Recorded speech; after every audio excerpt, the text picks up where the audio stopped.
नमस्कार साथियों, कैसे हैं आप लोग।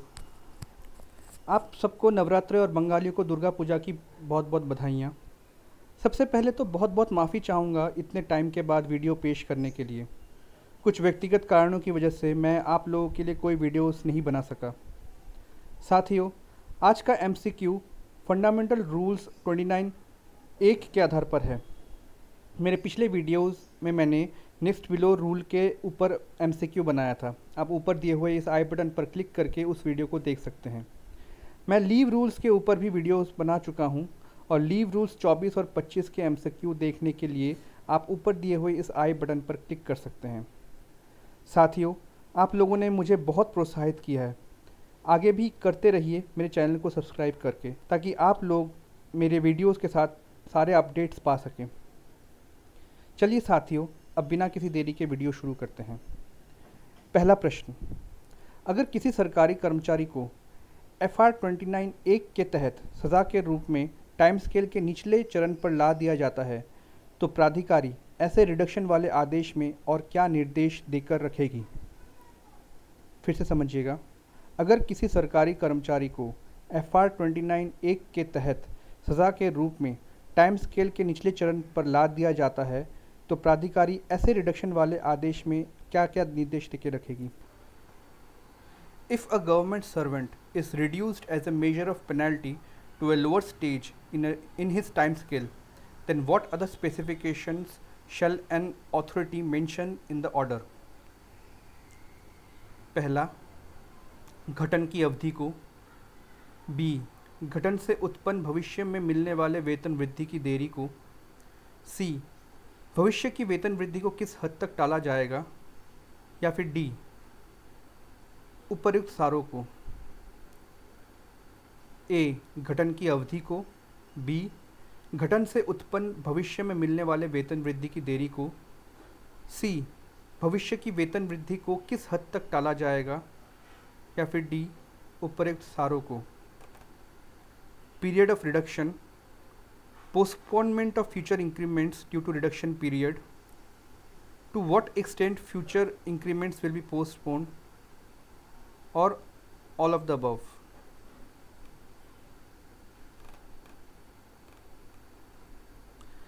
इसका सही उत्तर है D, all of the above.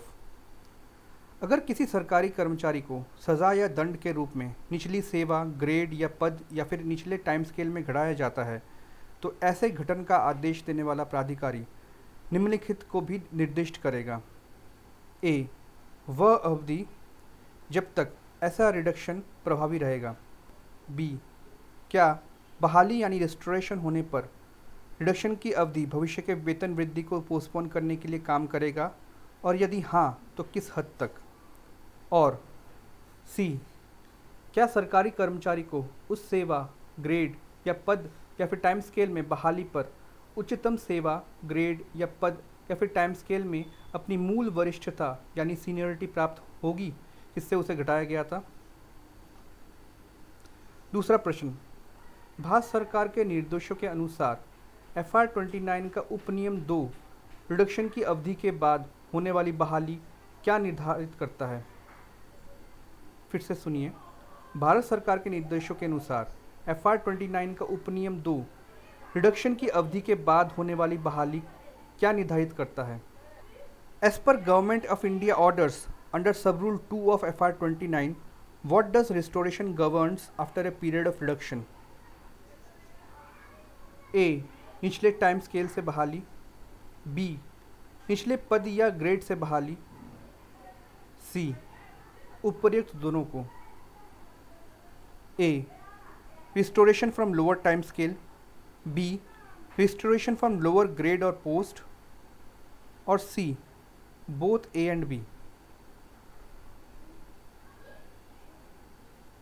इसका सही उत्तर है सी।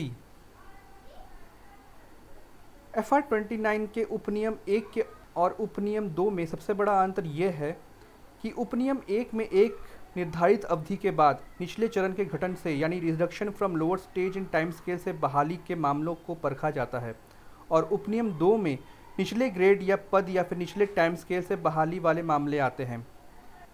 उपनियम 2 में अगर अवधि निर्धारित नहीं की गई होती है तो ऐसे रिडक्शन को अनिश्चित काल तक के लिए माना जाएगा और कर्मचारी के उच्च पद या ग्रेड पर पुनः पदोन्नति होने पर उसका वेतन FR 29 के अंतर्गत ना रेगुलेट होके सामान्य नियमों के तहत रेगुलेट किया जाएगा।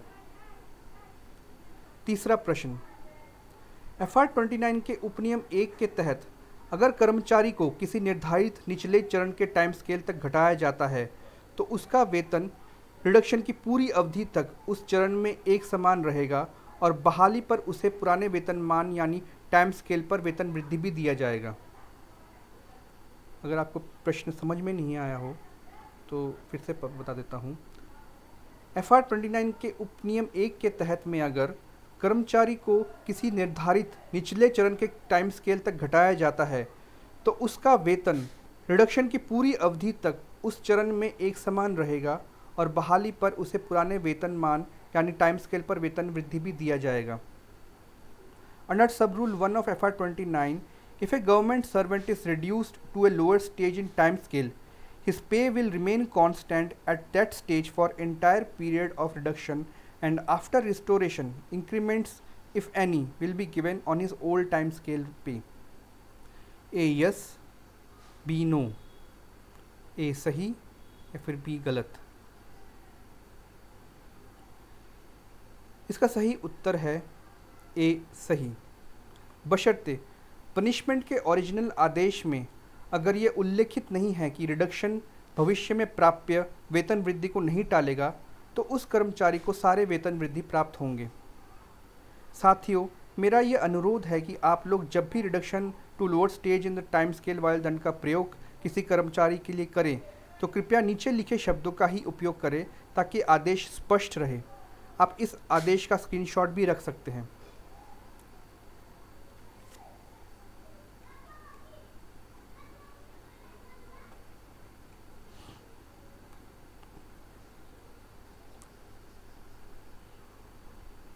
चौथा प्रश्न, FR 29 के उपनियम 2 के तहत घटन यानी रिडक्शन अनिश्चित काल तक के लिए भी हो सकता है। Under sub rule 2 of FR 29, reduction can be for indefinite period. A right, B wrong, A सही या फिर B गलत। इसका सही उत्तर है A सही। निचले ग्रेड या पद या फिर निचले टाइम स्केल में घटन वाले आदेश में यह निर्दिष्ट होगा कि यह दंड कौन सी तारीख से प्रभावित होगा और साल के महीने के आधार पर पूरी अवधि निर्दिष्ट हो सकती है। अगर घटन की अवधि को कहीं भी निर्धारित नहीं किया गया हो तो ये मान लिया जाएगा कि दंड अनिश्चित काल तक के लिए है। अगर साल और महीने के हिसाब से कोई सीमा निर्दिष्ट की हुई होगी तो वह भविष्य में प्राप्य वेतन वृद्धि को बहाली यानी रिस्टोरेशन के बाद भी टाल सकती है। पांचवा प्रश्न, निचले ग्रेड या पद या फिर टाइम स्केल में घटन के बाद चाहे वह निर्दिष्ट हो या फिर अनिर्दिष्ट काल के लिए हो, कर्मचारी का वेतन उस निचले पद, ग्रेड या टाइम स्केल में किस नियम के तहत रेगुलेट किया जाएगा?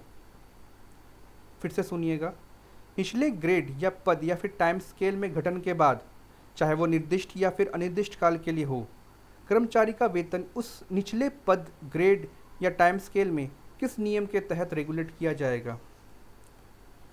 After reduction to lower grade, post or lower time scale, irrespective of the specification of period under which rule government servant pay will be regularized in that lower grade, post or lower time scale. A. FR 25, B. FR 22 I-8-1, C. FR 28, D. FR 29.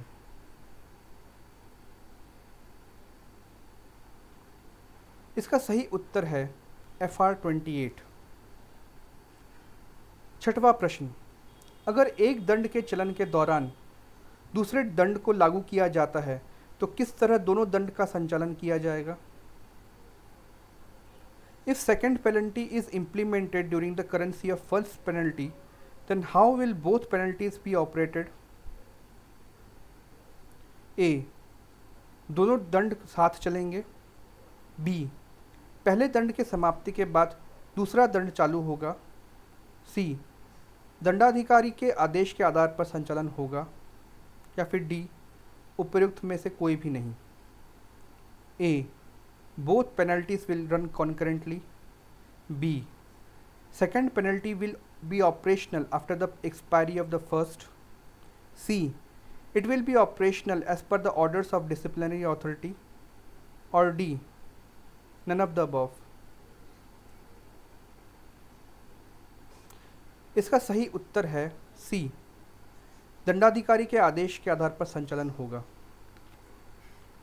अगर दंडाधिकारी ने ऐसा कोई निर्देशन नहीं दे रखा हो तो ये फैसला लिया गया है कि दोनों दंड एक साथ चलेंगे और उच्च स्तर वाले दंड को भले ही उसका आदेश बाद में दिया गया हो उसे तत्कालीन स्तर पर लागू किया जाएगा, और अगर निचले स्तर वाला दंड उच्च स्तर वाले दंड के समाप्ति के बाद भी चल रहा हो तो उस निचले स्तर वाले दंड को शेष अवधि तक के लिए लागू रखना चाहिए। 7वां प्रश्न, निचले ग्रेड या पद या टाइम स्केल वाले दंड की समाप्ति के बाद कर्मचारी किस आधार पर पुनः पदोन्नति के लिए योग्य होगा? फिर से सुनिए, निचले ग्रेड या पद या टाइम स्केल वाले दंड की समाप्ति के बाद कर्मचारी किस आधार पर पुनः पदोन्नति के लिए योग्य होगा? What determines repromotion of a government employee after the expiry of his penalty period from reduction to lower grade post or lower time scale? A, अगर दंड अनिश्चित काल तक के लिए हो। बी, अगर घटन के आदेश के बाद उसका प्रदर्शन अच्छा रहा हो। सी, ए और बी दोनों। या फिर डी, उपयुक्त में से कोई भी नहीं। A, if the penalty is for indefinite period. B, if the performance is good subsequent to the order of his reduction. C, both A and B. और D, none of the above. इसका सही उत्तर है सी। कई बार दंड के आदेश में घटन की अवधि उल्लिखित नहीं रहती है और उसके साथ साथ अगर यह आदेश घोषित कर रखा हो कि सरकारी कर्मचारी पदोन्नति के लिए परमानेंटली अयोग्य है तो पदोन्नति का कोई सवाल ही नहीं उठता। 8वां प्रश्न, ऐसे दंड के सारे मामलों में सरकारी कर्मचारी अपनी वरिष्ठता खो देगा। The government servant will lose his original seniority in all such penalties. A right, B wrong. A सही या फिर B गलत। इसका सही उत्तर है A सही। पुनः पदोन्नति के बाद कर्मचारी की वरिष्ठता पुनः पदोन्नति वाले तारीख से तय होगी, ना ही उसकी पिछली सेवा के आधार पर। 9वां प्रश्न, किसी भी दंड वाले आदेश भले ही वह वेतन वृद्धि को रोकने का हो या फिर निचले ग्रेड पद या टाइम स्केल में घटन हो या फिर निचले चरण वाले टाइम स्केल में घटन वाला आदेश हो, उसमें अगर संशोधन या फिर अलग रख दिया जाए तो उस बीच की अवधि के लिए कर्मचारी का वेतन किस नियम के अंतर्गत रेगुलेट किया जाएगा? प्रश्न को फिर से सुनिएगा। किसी भी दंड वाले आदेश भले ही वह वेतन वृद्धि को रोकना हो या फिर निचले ग्रेड पद या टाइम स्केल में घटन हो या फिर निचले चरण वाले टाइम स्केल में घटन वाला आदेश हो, उसमें अगर संशोधन या फिर अलग रख दिया जाए तो उस बीच की अवधि के लिए कर्मचारी का वेतन किस नियम के अंतर्गत रेगुलेट किया जाएगा? Where an order of penalty of withholding of increment of a government servant or his reduction to a lower service grade or post or to a lower time scale or to a lower stage in time scale is set aside or modified, then under which rule his pay will be regularized for the difference in period?